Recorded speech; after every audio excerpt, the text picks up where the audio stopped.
ఊర్మిళ ఎవరో కాదు, సీత పినతండ్రి కూతురు. సీతారాముల కళ్యాణమప్పుడే ఊర్మిళ లక్ష్మణుల కళ్యాణము జరిగింది. శ్రీరాముని వెంట సీత అరణ్యవాసానికి వెళ్ళింది. అన్న వెంట వెళ్ళిన లక్ష్మణుని వెంట ఊర్మిళ ఎందుకు వెళ్ళలేదు?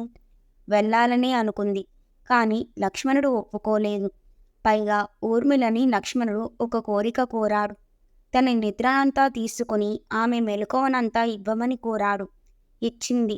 ఫలితమే 14 ఏళ్ల వనవాసంలో లక్ష్మణుడు ఒక్క క్షణం కూడా నిద్రపోలేదు.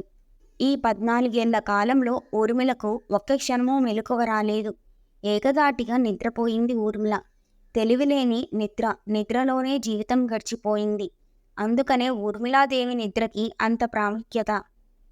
కుంభకర్ణుడిది 6 మాసాలు నిద్ర అయితే 6 మాసాల తిండి. కానీ ఊర్మిళ నిద్ర తప్ప ఆహారం తీసుకోలేదు. ఊర్మిళాదేవి అనగానే ఆమె నిద్ర తప్ప ఆమెను గురించిన కథ లేదు. రాముని అరణ్యవాసం పూర్తయింది. రావణ సంహారము జరిగిపోయింది. అయోధ్యకు అంతా తిరిగి వచ్చారు. రామునికి పట్టాభిషేకం జరుగుతుండగా లక్ష్మణుడు చిన్న కొనుకు తీశాడు. అంటే అప్పుడే ఊర్మిళను నిద్ర లేపారట. లేపి లక్ష్మణుని ఆనవాళ్లు చెప్పేరాట. భర్త లక్ష్మణుని కూడా పోల్చుకోలేనంత నిద్రలోనే ఉండిపోయింది ఊర్మిళ. ఈ కథని జానపదులు పాట రూపంలో పాడతారు. ఊర్మిళాదేవి నిద్రగా ప్రాచుర్యం పొందింది. నిద్రకు దగ్గరగా భర్తకు దూరంగా ఉంది కాబట్టి ఊర్మిళ అంటే లక్ష్మణుని భార్య అని మాత్రమే కాదు, భర్తను వదిలిన స్త్రీ అని కూడా అర్థం ఉంది.